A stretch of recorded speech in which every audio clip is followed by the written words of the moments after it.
Halo dari Amerika. 3 hal yang terlambat dipelajari oleh banyak pebisnis.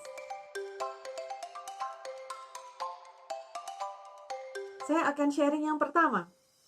Yang pertama adalah terlambat untuk belajar bahasa bisnis. Apa sih bahasa bisnis? Bahasa bisnis adalah finance. Kenapa? Karena bisnis all about numbers. Bisnis harus bisa diukur.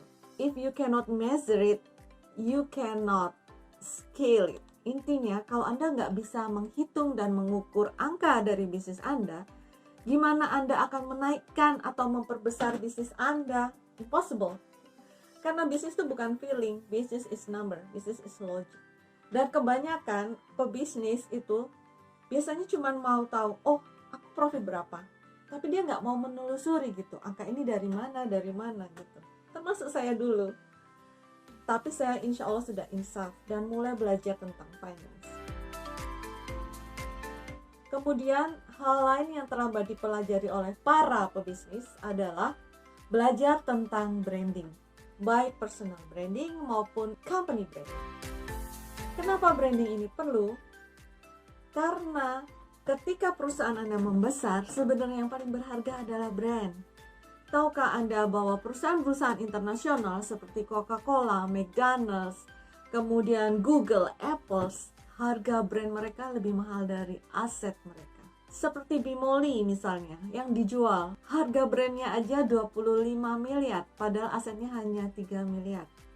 Itulah pentingnya dari sebuah brand. Dan hal lain adalah misalnya personal branding. Tahukah Anda, ketika personal branding Anda kuat, itu juga mempengaruhi dari bisnis brand Anda. Misalnya, banyak influencer yang membuka bisnis kemudian boom, sukses. Nah, hal ketiga yang terlambat dipelajari oleh pebisnis adalah sistem. Banyak bisnis itu yang dilakukan secara tidak sengaja, terpaksa, kepepet, atau sekedar coba-coba. Akhirnya mereka terus melakukan bisnis tanpa berpikir untuk sistemasi dan kemudian menjadi pebisnis yang bisa menjalankan bisnis tanpa terlibat di dalamnya. Akhirnya selama hidupnya bingung, kenapa bisnisku nggak grow? Kenapa aku makin stres tiap hari harus mengerjakan bisnisku?